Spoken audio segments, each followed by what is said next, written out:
본 방송에서 제공하는 투자 정보는 투자 판단에 대한 조언입니다. 방송에서 제공하는 주식의 가치, 가격 상승 및 가격 하락에 대해서는 방송사에서 보장하지 않습니다.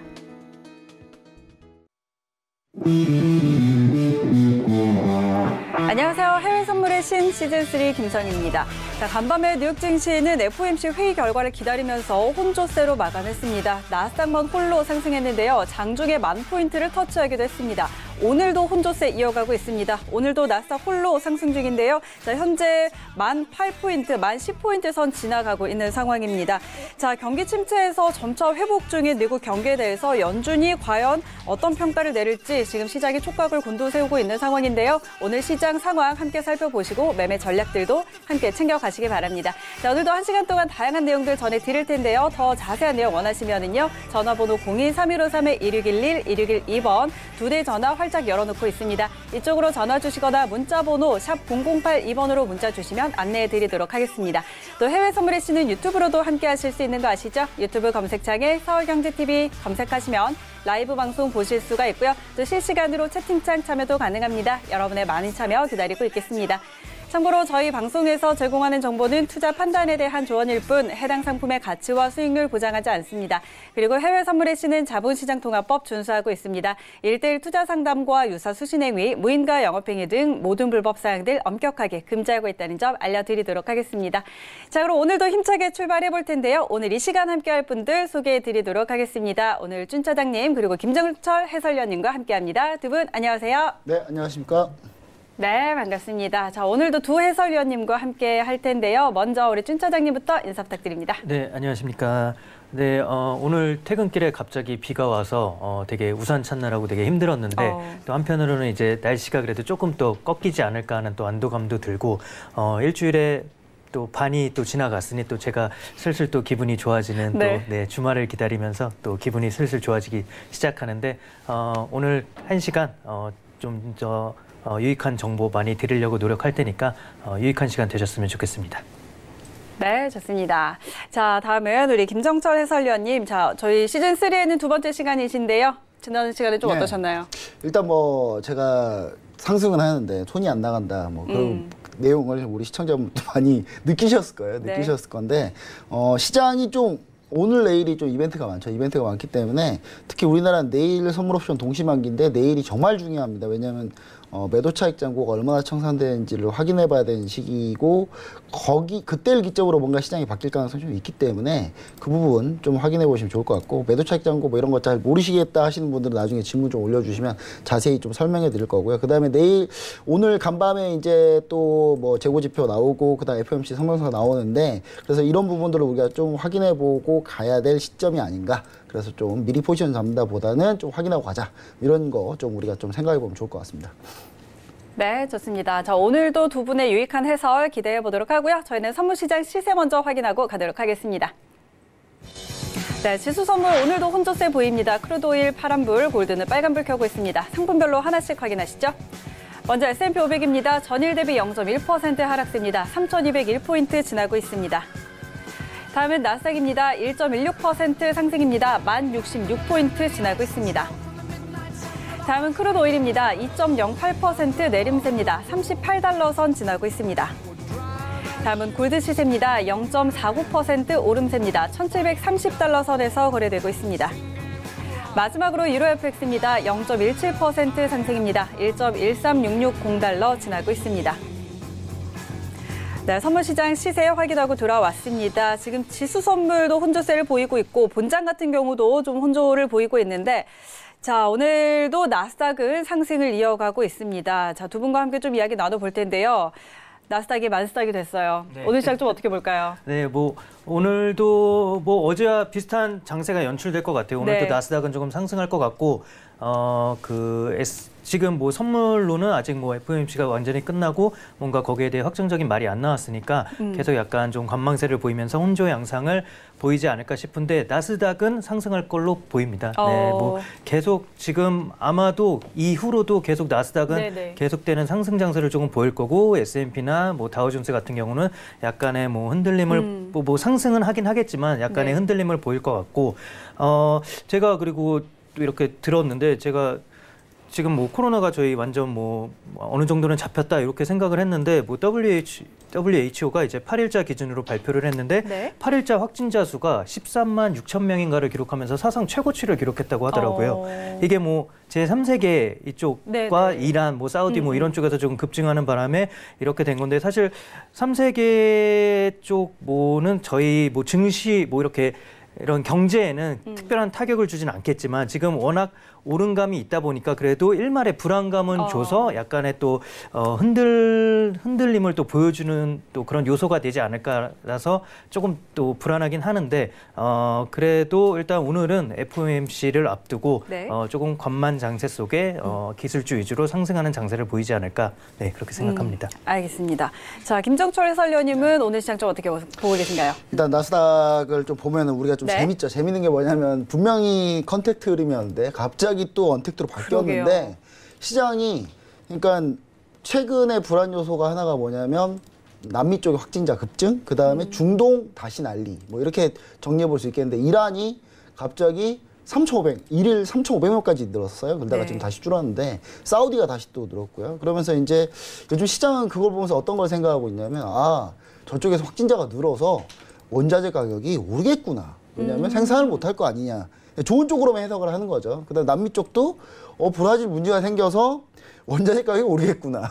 자꾸 이런 쪽으로만 다 해석을 하고 있는 것 같아요. 그리고 그런 의미에서 컨택트가 일부 좀 안 돼. 컨택트라고 굴뚝주라고 보면 좀 좋을 것 같은데 항공주나 좀 S&P가 좀 많이 안 올라가는 상황에서 나스닥이 다시 간다. 언택트로 다시 몰린다. 그러니까 시장에서 뭘 하든지 간에 좋은 것만 보고 있다.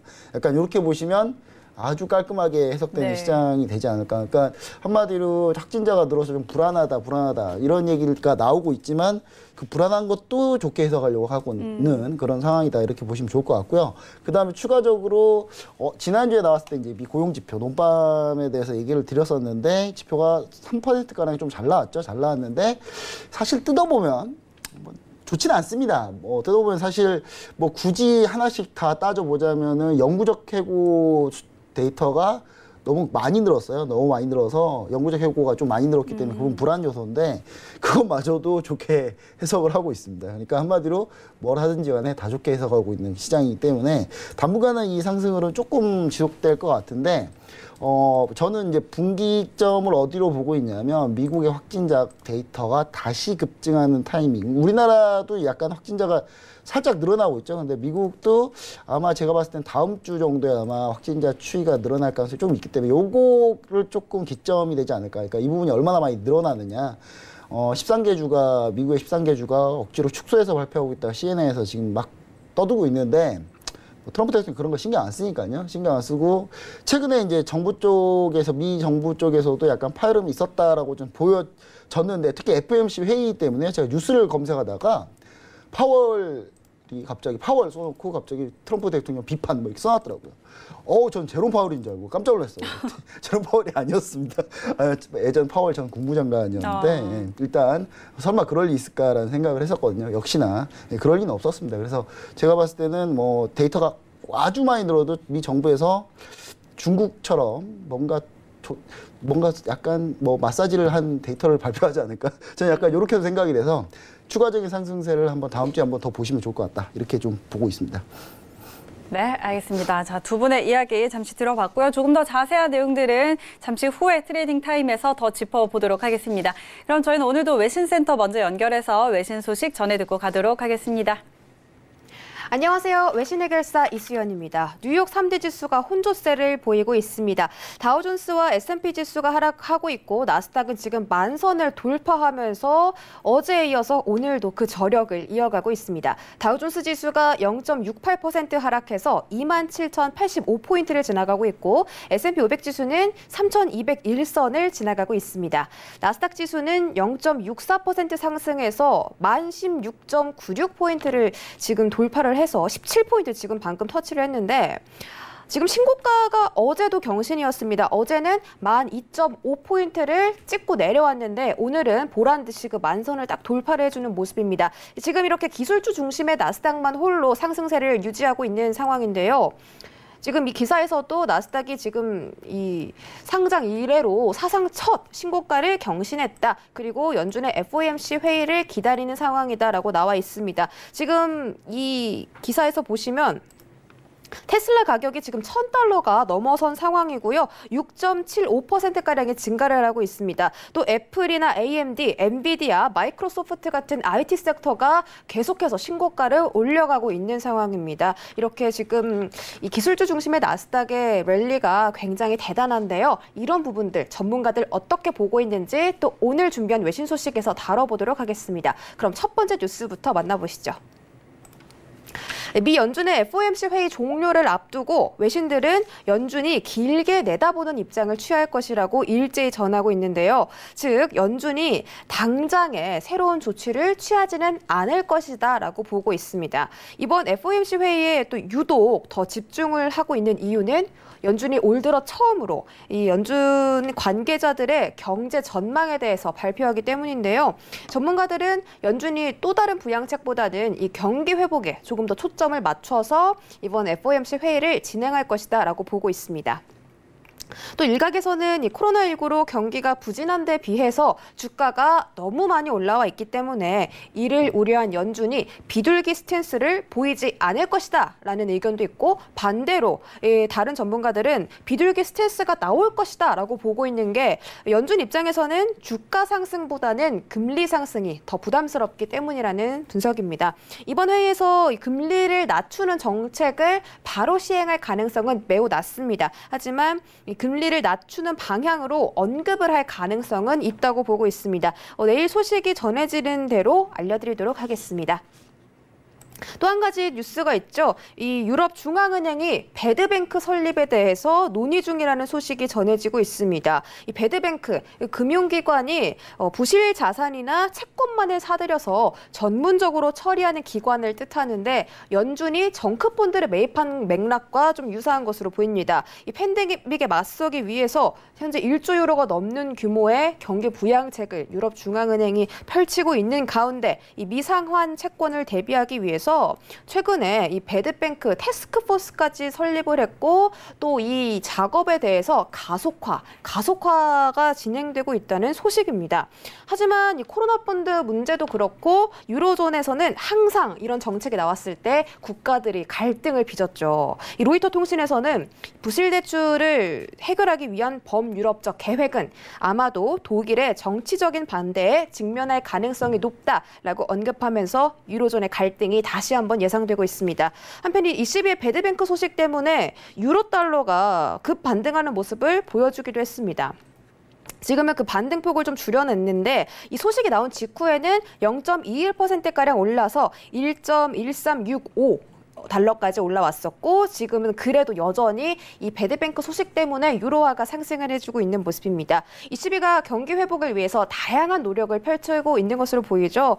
따라서 이 배드뱅크 계획은 구체적인 제안이 나오는 대로 또 전해드리도록 하겠습니다. 다음 소식은 이 나스닥이 우리 앵커님께서 말씀해주신 만스닥이 된 그런 소식입니다. 나스닥의 기술주 랠리가 상당히 대단합니다. 이 코로나 이후로 주가가 빠지면서 서서히 경제 활동을 재개하기 시작하니까 지금 이 기술주들이 무서운 속도로 반등을 하고 있고 신고가까지 경신할 정도인데요. 어제 나스닥 사상 처음으로 장중에 1만 선 돌파했고 오늘은 1만 선을 상회하면서 상승하는 흐름을 보여주고 있습니다. 나스닥의 대표주인 애플과 아마존을 비롯해서 페이스북, 알파벳, 마이크로소프트 이렇게 5가지가 있는데 이 5가지 종목 중에서 알파벳을 제외하고는 모두 다 신고가를 경신했습니다.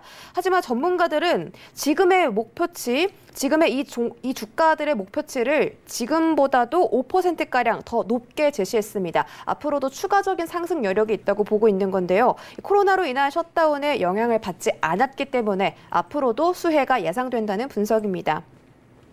또 현재 IT 섹터의 상승에 제동을 걸 수 있는 유일한 변수, 바로 정부의 규제라고 하는데요. 정부가 뭐 독점 금지 규제라든지 이런 정책을 제시하게 되면 기술주의 상승 랠리에 제동이 걸릴 수가 있기 때문에 이런 관련 뉴스가 나오는지도 여러분들이 유심히 살펴보시면 앞으로의 나스닥의 주가 흐름까지 좀 파악을 해보실 수가 있겠습니다. 또 큰 틀에서는 아마도 이 FOMC 회의 결과가 향후의 방향성을 좀 결정할 것이라고 보고 있고요. 그런데 시장에 풀린 자금이 주식시장에서 채권시장으로 이동하고 있다는 움직임이 포착됐다고 합니다. 다음 소식에서 만나보시죠. 지난 8주 동안 주식형 펀드에서는 총 110억 달러의 자금이 유출됐고 같은 기간 채권형 펀드에서는 950억 달러의 순유입이 기록됐다는 소식입니다. 이 마켓워치에 따르면요, 지금 주식 자금의 이탈에도 증시가 랠리를 보이는 것에 대해서 장기 투자자는 현재 자금의 흐름을 무시하고 계속해서 매수를 하고 있고, 단기 투자자들은 지금 이 자금이 빠져나간 이런 상황을 선호하는 것으로 해석할 수 있다라고 풀이하고 있습니다.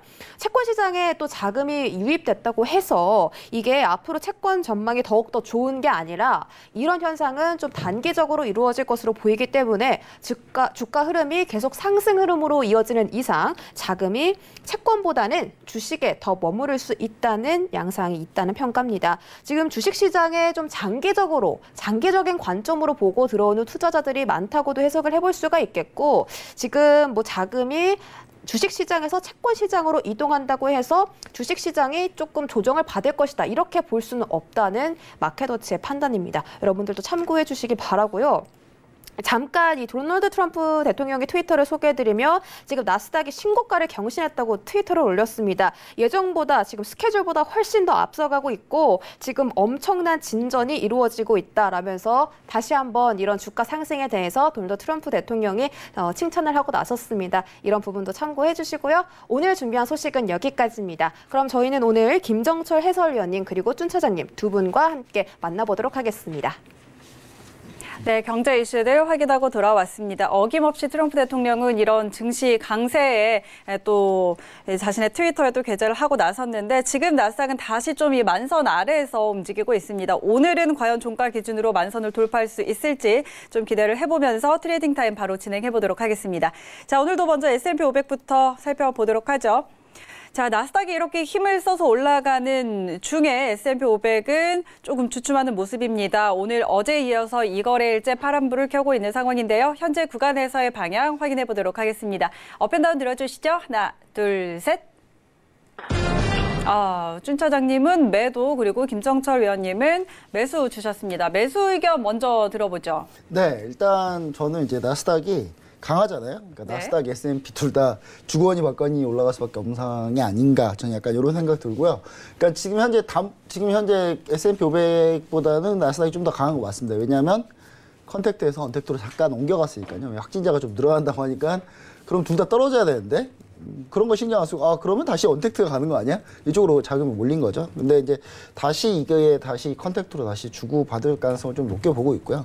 다음 주에 확진자가 완전히 세게 늘지 않는 한 그러면 그때 이제 우리가 좀 밑에 하방을 좀 보는 게 좀 낫지 않나 이렇게 생각을 하고 특히 미 증시 같은 경우는 나스닥만 혼자 가기는 좀 쉽진 않다. 다 같이 갈 가능성이 상당히 높다 이렇게 보고 있습니다. 그래서 뭐 물론 현재 나스닥이 상당히 유리한 건 마찬가지예요. 왜냐하면 지금 현재 전반적으로 그런데 이제 글로벌 경기랑 같이 좀 보자면은 중국 같은 경우가 지금 거의 몇 개월 만인가요? 거의 지금 자동차 소매 판매량이 제가 알기로는 거의 한 7만 대를 원래 이제 넘었거든요. 넘으면서 거의 몇 개월 만에 지금 상승세 거둔 상태고, 거기에서 이제 미국 같은 경우 이제 중국에 이제 테슬라 공장이 있는데 중국 테슬라 공장이 무려 1만 1천 대 생산하는 그런 상황이기 때문에 제가 봤을 때 전체 경기 쪽으로 나쁘지 않고요. 그다음 15일 날에 중국이 이제 중기 유동성 창구, 지원 창구를 통해서 자금을 또 공급할 예정이기 때문에 전체 경기 흐름을 봤을 때 S&P 500도 잠깐 쉬긴 하겠지만 그 다시 상승세로 갈 가능성이 상당히 높다 이렇게 보고 있습니다. 그래서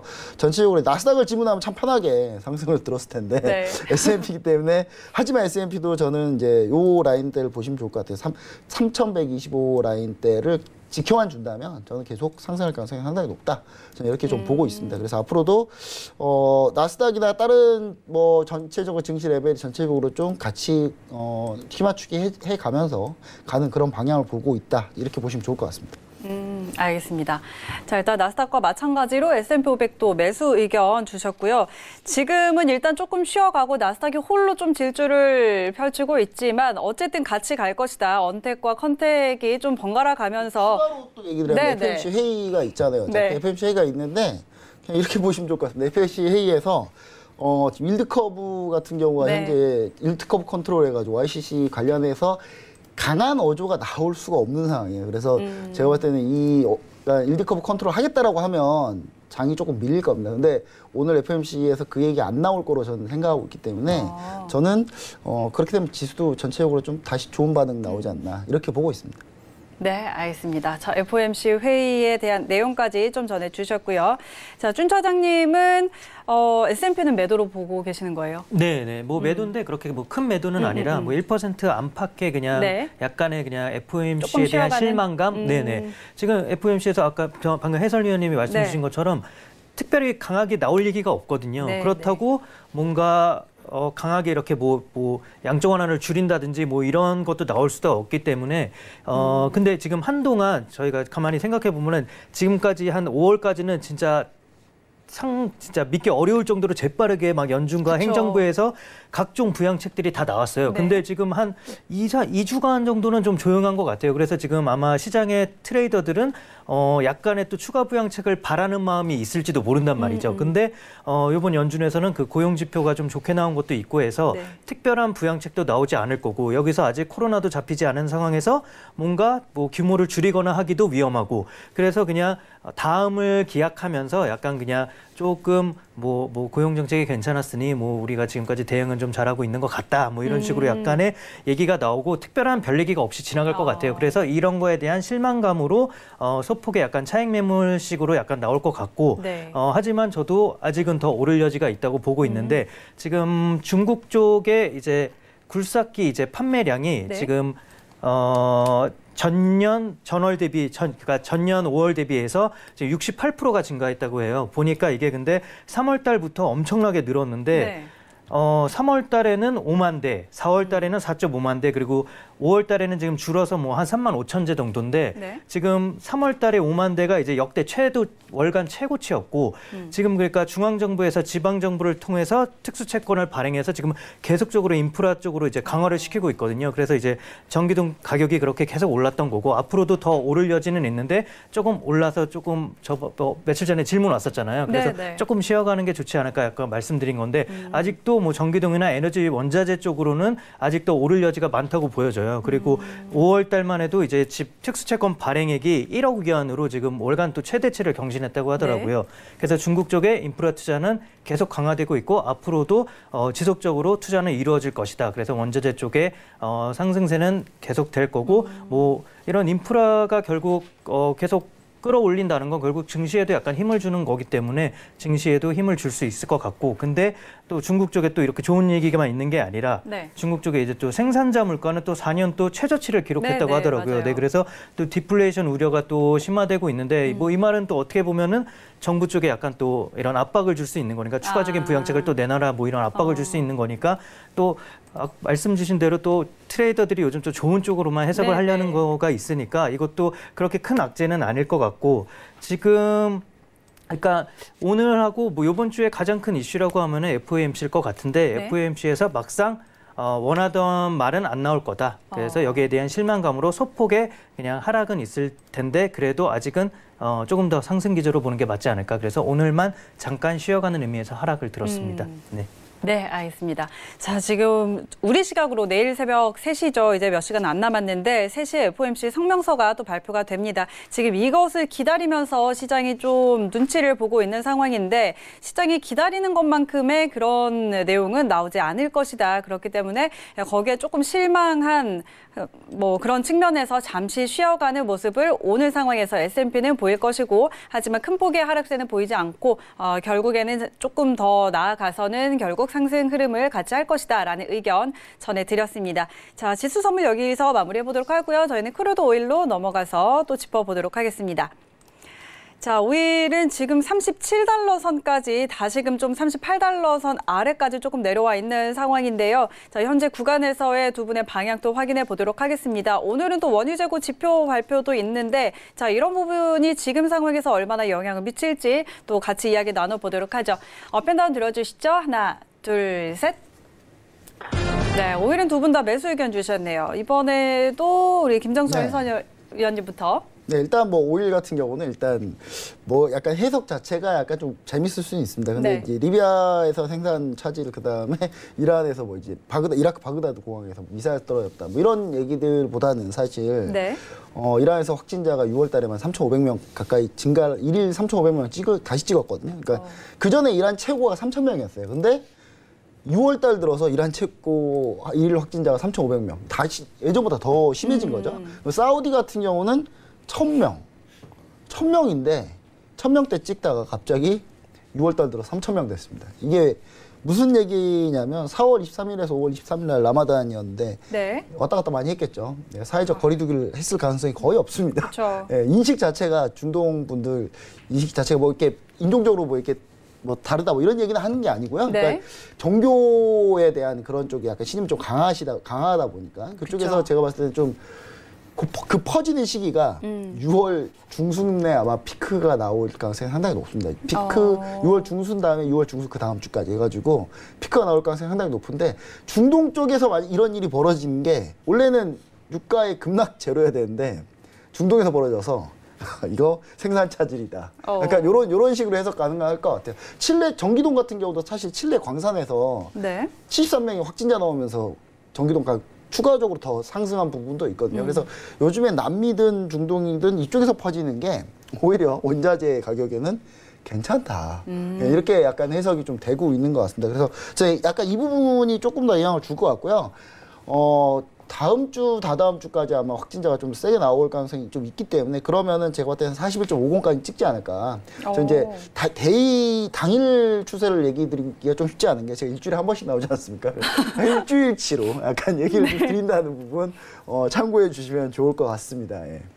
네, 알겠습니다. 자, 지금 일단 남미와 중동 지역에서 코로나19 확진자가 다시금 좀 증가하고 있는 이런 모습들이 사실 시장의 악재지만 오히려 원자재 쪽에서는 생산 차질과 관련해서 조금 더 가격을 끌어올리는 요인이 될 수도 있다라는 이야기시고, 자, 그래서 크루드 오일은 조금 더 상방을 보고 계시는데 이제 일주일치로 41.50선까지는 올라갈 수도 있겠다. 이렇게 정리해 드리도록 하겠습니다. 준 차장님도 매수 보셨어요? 네네. 근데 해설위원은 제가 같은 매체를 봤나 뉴스가 많이 겹쳐서 지금 할 말이 좀 없어졌는데,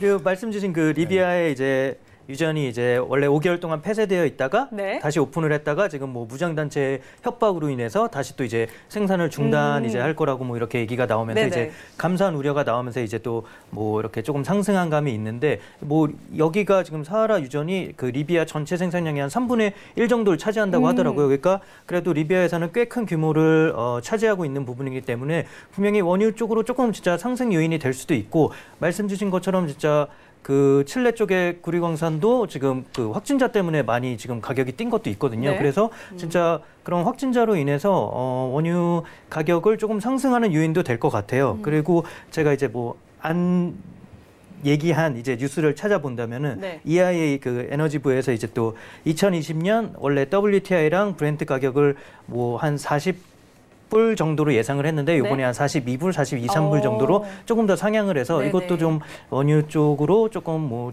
지지할 만한 뉴스일 것 같고, 저는 근데 뭐 그렇게 크게 상승을 할 거라고는 보진 않고, 지금 한 당분간은 한 37에서 한 40 밴드로 조금 움직이지 않을까. 그래서 오를 수는 있지만 조금 상승은 제한된 오름세가 아닐까. 네, 그렇게 생각합니다. 네, 알겠습니다. 자, 마찬가지로 조금 비슷한 이야기를 해주셨고, 또 추가적으로는 EIA에서 발표한 원유 가격 WTI가 42에서 3달러 정도로 상향 조정이 됐다라는 부분까지 좀 덧붙여 주셨습니다. 자, 지금 유가는 뭐 크게 상승하다기보다는 37에서 40달러 사이에서 좀 밴드 안에서의 제한적인 움직임을 보일 것이다라는 의견까지 정리해 드리도록 하겠습니다. 자, 유가는 여기까지 짚어보도록 하고요. 저희는 이번에는 골드 살펴보도록 하죠. 자, 골드가 다시 또 빨간 불을 켜고 있습니다. 지금 1,700달러 위로 올라와서 3거래일 연속으로 오늘 또 상승을 하고 있는데 1,733달러 지나고 있네요. 자, 현재 구간에서의 두 분의 방향 확인해 보도록 하겠습니다. 업앤다운 들어주시죠. 하나, 둘, 셋. 네, 준 차장님은 관망 그리고 매도 의견 주셨는데 골드 여기서 더 가기 힘들까요?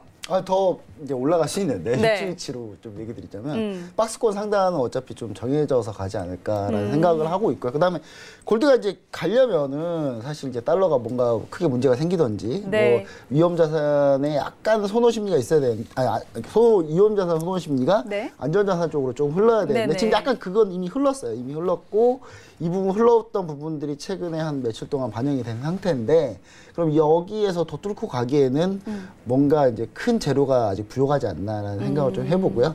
확진자가 폭발적으로 느는 다음 주 뭐 남미나 이쪽에서 네. 폭발적으로 느는 요 상황에서 우리가 한번 좀 생각해 볼 시기는 있다. 근데 그 전까지는 일단은 골드 같은 경우는 좀 주춤하지 않을까라는 생각을 하고 있습니다. 그리고 전반적으로 골드, 그러니까 이런 게 좀 약간 좀 갈리는 것 같아요. 그러니까 미국하고 유럽의 소비력이 강하잖아요. 그리고 중국도 소비력이 좀 있고. 근데 중요한 사실은 이 원자재 쪽 많은 중동이나 남미 쪽에 확진자 드는 건 별로 크게 시장에서 이게 좀 슬픈 얘기인데 별로 크게 신경 안 쓰는 것 같아요. 그래서 참 이 부분이 좀 같은 사람 생명이고 다 똑같은 건데 안타깝긴 합니다만은 그 부분에 대해서 시장 영향을 좀 덜 받지 않을까. 그다음에 FOMC 회의 결과에서 특별히 이렇게 아까 이제 내용도 마찬가지로 뭐 다 말씀해 주셨습니다만은 뭐 특별한 내용은 거의 없을 거라고 저도 보여집니다. 보여지고요. 그런 부분들 또 감안을 한다면은 네. 골드 같은 경우는 좀 추가적 상승이 약간 제한돼서 움직이지 않을까. 약간 이렇게 보고 있습니다. 네, 알겠습니다. 자, 지금 일단 좀 골드가 더 크게 좀 상승을 하려면은 위험 자산으로 쏠린 이 투심이 다시 안전 자산으로 좀 강하게 들어와야 되는데 지금 상황에서는 조금 제한적인 흐름을 보일 것이다라는 의견을 주셨고요. 준 차장님은 장기적으로는 역시 또 상방이겠지만 무조건 상방이고 저는 뭐 진짜 막 골드만삭스처럼 3,000대도 진짜 볼 수 있지 않을까 그렇게 생각을 네. 하는데 지금 근데 요즘은 조금 재미가 없어요. 요즘은 지금 특별한 지금 뭐 완화 정책이 또 추가로 나오지 않고 있고 네, 네. 지금까지 나온 완화 정책은 어느 정도 이제 1,800선까지 도달하면서 어느 정도 반영이 됐다고 보고 네. 달러가 약세 기조로 가면서 조금 오를 여지가 있지 않을까 싶은데 아직 코로나가 또 완전히 잡히지 않아서 약간의 그 안전자산 심리 또 이런 걸로도 또 약간 또 제한하고 조금, 있고 그래서 당분간은 좀 아래를 좀 많이 본다면 1,600 한 뭐 70에서 한 네네. 1,750 요 정도 사이를 계속 박스권 형태로 왔다 갔다 하지 않을까 싶은데 지금 이제 하나 기대해 볼 만한 거는 6월 달에 이제 또 트럼프 행정부에서 또 1조 달러 정도의 또 부양책이 또 네. 아마 예상이 되어 있어요. 네. 근데 이제 7월 달로 이제 그 주당 600달러씩 주는 이제 연방 실업급여가 끝나거든요. 그래서 아마 네. 그 정책 모멘텀을 가지기 위해서는 그때 끝나는 걸 기준으로 바로 또 이렇게 돼야지 약간 효과가 더 좋으니까 아마 7월이나 8월쯤에 하나 또 나올 것 같아서 이게 또 나온다는 뭔가 논의가 시작된다 뭐 이런 얘기가 나오면은 조금 더 오를 여지가 있지 않을까 싶은데 그래도 1,800을 깨기는 조금 좀 약할 것 같고 그래서 당분간은 그냥 1,750선을 네. 딱 상반으로 또 가둬두고 네. 좀 그런 지지부진한 흐름을 보이지 않을까 네 그렇게 저랑 생각합니다. 이게 골드 고점이 예상이 거의 비슷하네요. 저도 1,750인데. 3,000. 그 3,000 말고. 단기 박스권 네. 1,750은 네. 비슷하고요. 3,000은, 저는 이제 3,000, 전 디지털 화폐 때문에 장기적으로 큰 그림 봤을 때 디지털 화폐 나오면 골드가 좀 빠지지 않을까 이런 생각을 해보고 있는데요. 일단 디지털 화폐 관련한 내용까지가 좀 같이 섞여야 제 논리가 말이 되는데 일단 3,000까지는 보고 있지 않습니다. 저는. 근데 일단 1,750, 단기 박스권 네. 1,750 네네. 정도 보고는 있습니다. 알겠습니다. 자, 일단 지금 좀 그런 흐름들을 보이고 있습니다. 골드 좀 상당히 오랫동안 지금 급하게 다시 좀 회복을 했다가 올라왔다가 지금 좀 박스권 안에서 움직이고 있는데 자, 하단이 1,670선 그리고 상단 1,750선 이 사이에서 좀 움직일 거다라는 의견 같이 좀 전해드렸고요. 자, 원유 재고가 발표가 됐네요. 지금 EIA 원유 재고 572만 배럴가량 증가한 것으로 발표가 됐습니다. 예상치는 174만 배럴가량 감소로 예상을 했었는데 지난주에도 감소를 했었고요. 그런데 오늘은 570만 배럴가량 증가했다는 발표가 났습니다. 자, 이런 부분은 좀 영향 어떨까요? 모르겠습니다. 저는 재고는 네. 한 달, 뭐 한 몇 주 전부터는 그냥 재고는 별로 의미가 없다 이렇게 그쵸? 생각이 계속 들고 네. 있어가지고 뭐 재고가 그래도 조금 안 좋게 나온 거니까 이거는 약간 하락을 줄 여지도 있을 것 같긴 한데 그래도 옛날에는 사실 이렇게 재고가 이 정도로 막 갭이 많고 그러면은 네네. 진짜 큰 막 엄청 움직였죠. 그렇게 예. 크게 움직였었는데 요즘은 또 그렇게 그런 모습은 안 보이는 것 같아요. 그래서 이것도 그냥 약간 단기적으로 약간의 뭐 하락의 여지는 줄 수 있어도 그래도 크게 영향은 주지 않지 않을까. 네. 그렇게 알겠습니다. 생각합니다. 우리 김장철 해설위원님은 지난주에 또 가솔린 재고랑 또 같이 이야기하셨잖아요. 네, 근데 어제 이번 주는요, 약간 양상 바뀌었죠. 어제 API 이미 나올 때 양상 바뀌었는데 그쵸. API 증가 나오니까 네네. 저는 이제 그럼 유가가 좀 밀려야 되는데 또 리비아 샤라라이기 때문에 결국 반영돼서 그러니까 이번 EIA 원유 재고 예상치가 지금 이제 써져 있는 예상치는 한 며칠 전 컨센서스 같고요. 그쵸. 제가 볼 때 지금 그 API 딱 보는 순간 사람들 심리상으로는 네. EIA도 늘겠다. 늘어나겠구나. 늘겠지만 이거 다 어차피 리비아 지금 생산 차질이 있으니까 상쇄되는 거 아니냐 해서 시장이 별로 반응이 없지 않나. 약간 그런 식으로 좀 해석해 보면 좋지 않을까라는 생각을 좀 해봅니다. 네, 알겠습니다. 자, 지금 상황에서 이 이 원유 재고량 발표는 사실 이전처럼 그렇게 큰 영향을 좀 뭐 미치지는 않는 것 같고요. 재고 늘었는데 오르고 있어요. 그러게요. 좀 오르고 있죠. 네. 네, 전혀 좀 뭐 별다른 영향이 없는 그런 시장 상황입니다. 자, 여기 유가 이야기까지 다시 한번 해드렸고 골드 살펴봤고요. 저희는 이번에는 유로 FX 넘어가 보도록 하죠. 자, 유로는 계속해서 또 오르고 있습니다. 오늘 또 뭐 배드뱅크와 관련한 이야기까지 나오면서 계속해서 빨간불 좀 이어가고 있는 모습인데요. 자, 현재 구간에서 우리 두 분의 방향 확인해 보도록 하겠습니다. 업앤다운 들어주시죠. 하나, 둘, 셋. 두 분 오늘 다 매수 주셨네요. 이번에는 준 차장님부터 들어볼게요. 네, 일단 좋은 뉴스라고 하면 아까 네. 캐스터님께서 언급해주신 배드뱅크 설립. 네. 이게 어떻게 보면은 지금 막 고용이 너무 악화돼서 이제 뭐라고 하죠? 이제 민간인들 네. 뭐라고 해야 되죠? 일반 시민들이 네. 그러니까 뭐 이런 채권 뭐 이런 부채를 감당을 못하게 돼서 이제 생기는 악성 채권이나 이런 거를 대부분이 이제 시중은행이 떠안게 되거든요. 네네. 그래서 그거를 조금 감면해주자. 그래서 어떻게 보면은 시중은행을 조금 이렇게 지원해주는 그런 제도예요. 네. 그래서 어떻게 보면 금융시장을 안정화시킴으로 해서 결국은 이거는 유로의 되게 큰 호재일 수도 있고 다음 주에 그리고 이제 그 목요일, 금요일로 알고 있는데 목금, 네. EU 이제 재무장관들의 이제 회의가 또 있어요. 거기서 이제 EU 회생기금이라든지 그거에 대한 논의가 있을 텐데 이것도 다들 예상하기로는 결국 지금 독일과 프랑스가 주도해서 지금 나가고 있잖아요. 네, 결국 네. 그래서 독일이 원하는 방향으로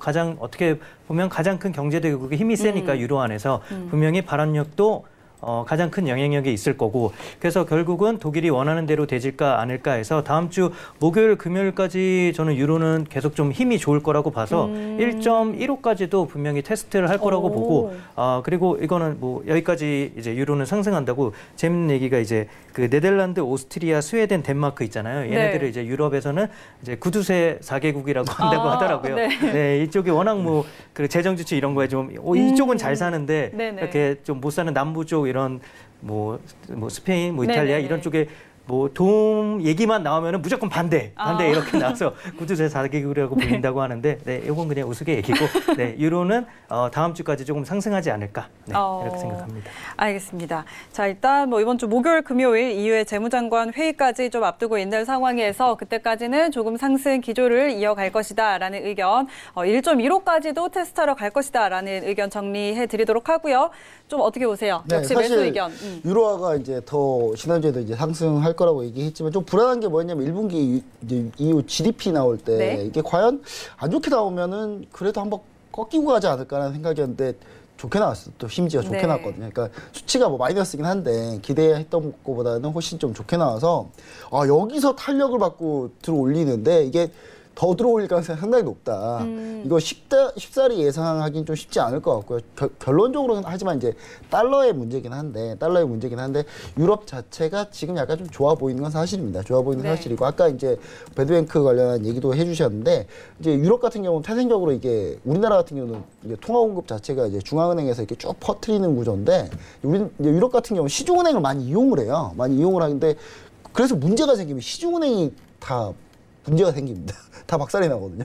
그래서 유럽에서 맨날 심심하고 스트레스 테스트 많이 하는 이유가 시중은행을 통해서 유동성을 공급하다 보니까 채권이나 뭐 이런 거 공급하다 보니까 문제가 생기면 시중은행이 이제 문제가 생기거든요. 근데 이 부분에 대해서 어느 정도 좀 해결책을 모색하려고 프랑스하고 독일하고 열심히 하고 있는데 그 부분이 약간 조금 더 호재가 돼서 좀 가진 않을까라는 생각을 합니다. 다만 저는 약간 좀 이제 상단을 좀 이제 거의 상단 근처에 오지 않았나 1.14300 뭐 이 정도 보고 있습니다. 그래서 한 요 정도까지만 오기만 기다리고 있는 거고요. 일단 네.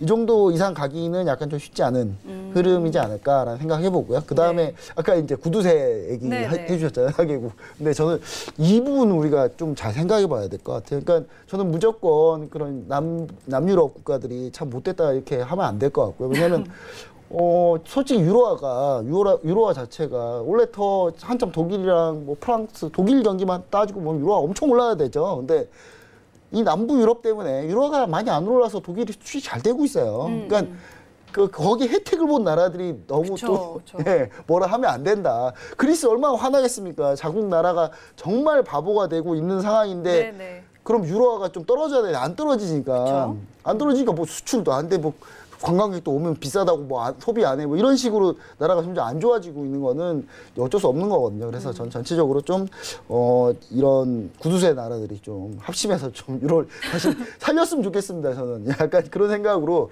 저는 참 근데 유럽의 너무 전망이 저는 길게 봤을 때 너무 어둡게 보여서 예, 좀 그렇게 해서 좀 어두운 거 안 좋잖아요. 이렇게 장기적으로 다 해피하고 좋으면 좋잖아요. 그래서 저는 좀 그런 부분에서 좀 합심했으면 좋겠다라는 생각 좀 해봅니다. 알겠습니다.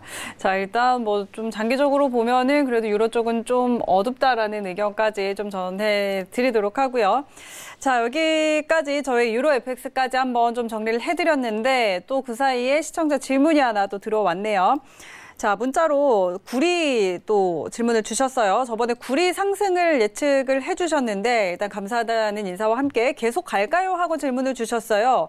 구리는 좀 어떻게 보세요? 네, 중국 때문에 가야 됩니다. 중국에 가야 되는데 일단 중기 유동성 창구 통해서 자금 또 공급하고 중국은 지표는 모르겠습니다. 일단 중국 지표는 뭐 믿진 않으니까요. 일단 근데 무조건 잘 나오게 만들 거거든요. 그래서 잘 나오게 만들 거기 때문에 구리가 갈 수밖에 없는 상황이다. 약간 이렇게 좀 얘기를 좀 드리고 싶고요. 중국에서 이제 코로나가 완전히 좀 다시 모르겠지만 재확산 되고 있는데 지금 뭐 숫자가 우리 쪽으로 이제 나오는 숫자가 이렇게 정확하게 안 나온 걸 수도 있거든요. 근데 그런 거 생각하지 말고요. 일단 중국은 일단 잘 나올 수밖에 없는 데이터를 발표할 가능성이 상당히 높다. 그래서 저는 구리는 최대 제가 너무 높게 보는 걸 수도 있습니다. 2.80까지 가지 않을까. 2.80까지. 네, 저희는 거기까지는 쉼없이 달릴 가능성이 상당히 높다. 약간 이렇게 보고 있습니다. 그래서 그러니까 매도 잡으면 안 될 것 같아요. 그러니까 청산도 제가 봤을 때 레벨별로 정해놓고 청산하시는 게 제일 좋고요. 혹시 ETF, ETN 하시는 분들은 ETN을 좀 추천 안 드리는데 ETF 같은 경우는 좀 웬만하면 좀 계속 장기 홀딩 하시고 가시면 좋을 것 같다. 근데 제가 ETF, ETN 투자하시는 분들한테 꼭 해드리고 싶은 게 있는데 어차피 유가 상승 보잖아요. 그러면 굳이 선물 상품으로 하지 마세요. 그냥 기업 투자하는, 기업 주식에 투자하는, 에너지 기업 투자하는 이런 데 위주로 하시는 게 이렇게 정신 건강에 좋아요. 일단 정신 건강에 좋습니다. 일단 정신 건강에 좋으려면 일단 이렇게 먹고 살자고 하는 거잖아요. 다 투자를 뭐 이렇게 멋있게 이름 날리고 딱 단명하겠다 이렇게 하는 거 아니잖아요. 그러니까 먹고 살고 편안하게 살기 위한 거라면 이렇게 기업 엑셀리 같은 거, 에너지 기업 투자하는 것들 이런 거 위주로 ETF 하시는 게 좋지 않나. 제가 항상 이렇게 생각합니다. 구리도 제가 한번 찾아보겠습니다. 그런 게 있는지. 그래도 저희는 선물 프로그램이니까요. 준 차장님은 구리는 이전에도 좀 자주 질문이 들어왔었는데 어쨌든 좀 길게 보고 우상향으로 보라고 이야기를 하셨잖아요. 계속 좀 그렇게 볼까요? 네네. 저는 뭐 12월이 되면은 무조건 지금 가격보다는 훨씬 많이 올라 있을 거라고 보는데 중국의 뭐 인프라 투자도 그렇고 지금 뭐 계속 하고 있고 미국은 사실 어떻게 보면은 아직 시작을 안 한 거예요. 그래서 그게 만약에 시작한다고 이제 슬슬 아마 나올 수도 있을 것 같은데 그 얘기가 나오면은 또 다시 한 번 더 이렇게 도약하는 그런 계기가 될 것 같긴 한데 저는 그래도 지금은 조금 급하게 올라왔으니까 저는 그 마이크로 얘기하듯이 미니 한 계약 들어가셨다가 조정받을 때 하나 더 그런 식으로 하시면 어떨까? 그러면 그래도 그렇게 하면 ETF하고 별 차이 없지 않을까? 뭐 그럴 수도 있겠네요. 저는 뭐 ETF 쪽도 좀 괜찮게 보는 쪽이라. ETF랑 별 차이가 없지 않을까? 약간 그런 생각해 봅니다. 네, 저는 뭐 일단 좋게 보고 있습니다. 알겠습니다. 구리는 두 분 다 조금 상방 쪽을 보고 있다는 점 전해드리고요. 저희는 웨신센터 다시 한번 연결해서 속보 전해 듣고 오도록 하겠습니다. 네, 현재 옆 나라 일본의 코로나 확진 상황 좀 알려드리도록 하겠습니다.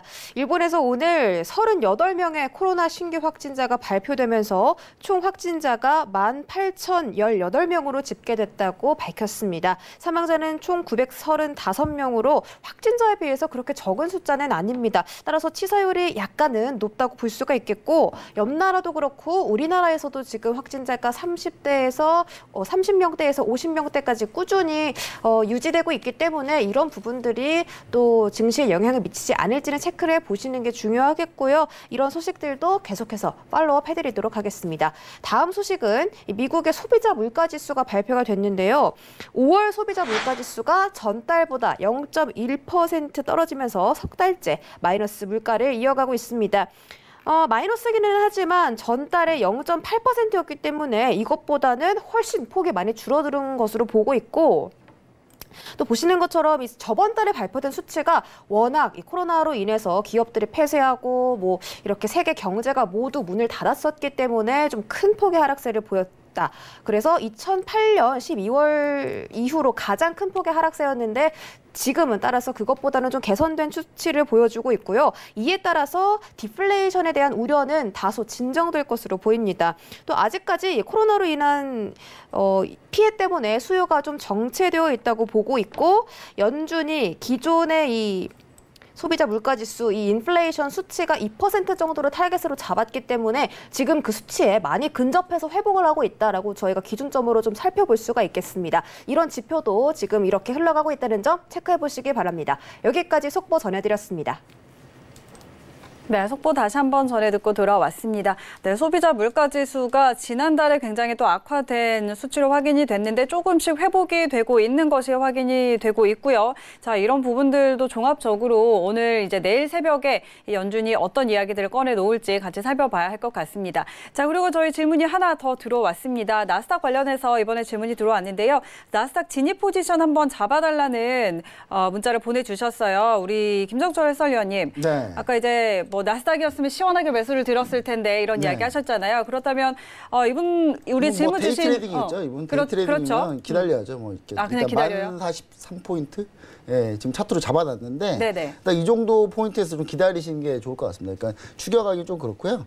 그래서 제가 봤을 때는 43포인트 정도 이렇게 보시면은 여기서 좀 매수 기다려 보시는 방법밖에 없다. 지금 현재 이렇게 보시면 좋을 것 같고요. 네. 추가적으로 해서 너무 추격해서 오늘 1일 상승폭으로 봤을 때는 제가 봤을 때는 좀 온 상태이기 때문에 네. 추가적으로 좀 더 보기는 좀 쉽지 않으니까요. 좀 기다렸다가 매수하시는 방법. 이런 방법이 좋을 것 같습니다. 알겠습니다. 1043포인트라고 하셨어요. 1043포인트. 만 위네요. 일단 만 위. 예, 만 위. 만수닥이네요, 진짜. 예. 네, 알겠습니다. 1043포인트까지 좀 기다렸다가 지금 당장 추격은 하지 마시고요. 그때까지 좀 기다렸다가 눌림실 매수하는 전략 드렸습니다. 준 차장님 좀 어떻게 보세요? 뭐 저는 뭐 지금 들어가도 될 것 같긴 한데 네, 일찍 들어간 사람이 수익 많이 보는 거라고 하셨죠. 무조건 일찍 들어간 사람이 요즘은 수익 많이 보는데 근데 오늘은 FOMC 회의가 있잖아요. 거기에 그쵸. 나온 거에 뭐 S&P가 영향을 크게 받겠지만 나스닥도 그래도 조금은 영향을 받지 않을까. 그래서 오늘은 그냥 하루 그냥 편안히 그냥 주무시는 게 좋지 않나. 네, 그래서 그냥 관망으로 오늘은 약간 그 내용 들어보니까 그거 같아요. 샷땡 가방 오늘 사야지 제일 싸다 뭐 이런 거 있잖아요. 그거 비슷한 것 같습니다. 네. 오늘이 가장 싼 가격. 네. 알겠습니다. 자, 일단 나스닥과 관련해서 질문 들어와서 저희가 또 답변을 해드렸고요. 자, 오늘 두 분과 함께 이렇게 좀 구리까지 좀 같이 살펴드렸습니다. 자, 두 분 여기서 보내드리도록 하겠습니다. 오늘 말씀 감사합니다.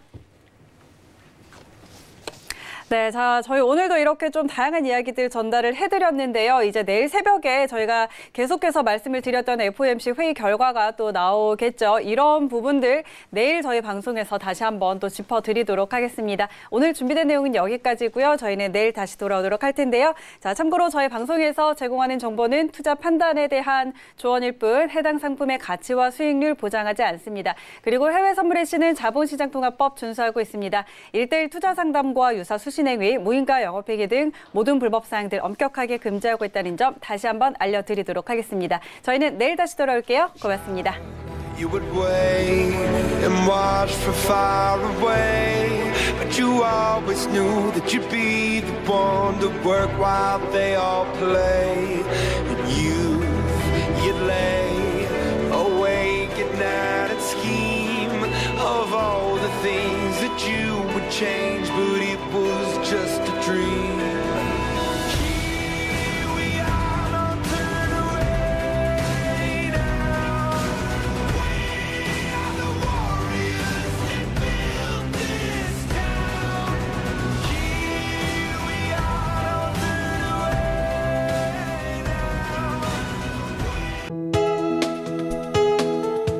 방송에서 제공하는 투자 정보는 투자 판단에 대한 조언입니다. 방송에서 제공하는 주식의 가치, 가격 상승 및 가격 하락에 대해서는 방송사에서 보장하지 않습니다.